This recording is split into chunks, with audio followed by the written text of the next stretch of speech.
Hi guys, welcome to my YouTube channel. You know, this is a weekend, and so that means I'm going to be talking about something that's not X's and O's. So no offense, defense, special teams, something more important I feel. I wanted to talk to you today about mistakes that I have made as a coach, mistakes that I hope you can avoid making as a coach. I've just produced my next book, training athletes beyond the game. So this is a short version of what's in the book, and it's literally titled Mistakes I've Made. As long as I've been around coaching, I think we have to own who we are and things we wish we had done differently. So I want to share real quickly the story of one of our players, and maybe you can relate to this. My first year in Southside, I was looking to figure a way to turn around a struggling program. You know, we had really struggled. And so I took the job, and in walks a kid, probably a couple of days before the season starts, that I looked at. Man, he's 6'2", you know, he can run, and he's coming over to me from another school, and instantly gonna make our team a lot better. And so of course why is this going on? Well, the reality was, he had been pretty much let go from the other team for issues that he'd had with substances. And so took him on our team. I'm all for giving kids a second chance, but let's not act like I was doing that. That's just out of the kindness of my heart.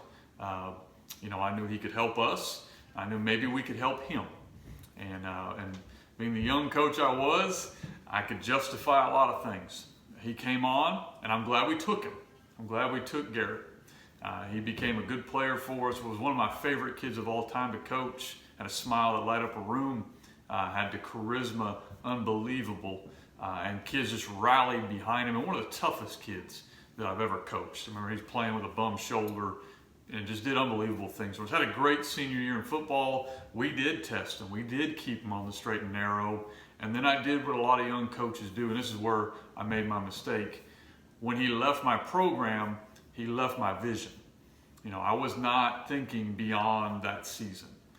When he left, I was getting ready for the next group of kids that was going to be there the next season. So I kind of lost touch with Garrett. He went on to continue to struggle with his issues. You know, he's a great kid, and we all have issues we struggle with. He struggled with drugs. So he went to rehab, came out of rehab, and it wasn't very long ago that I knew that Garrett had passed on. He couldn't beat the demons he struggled with.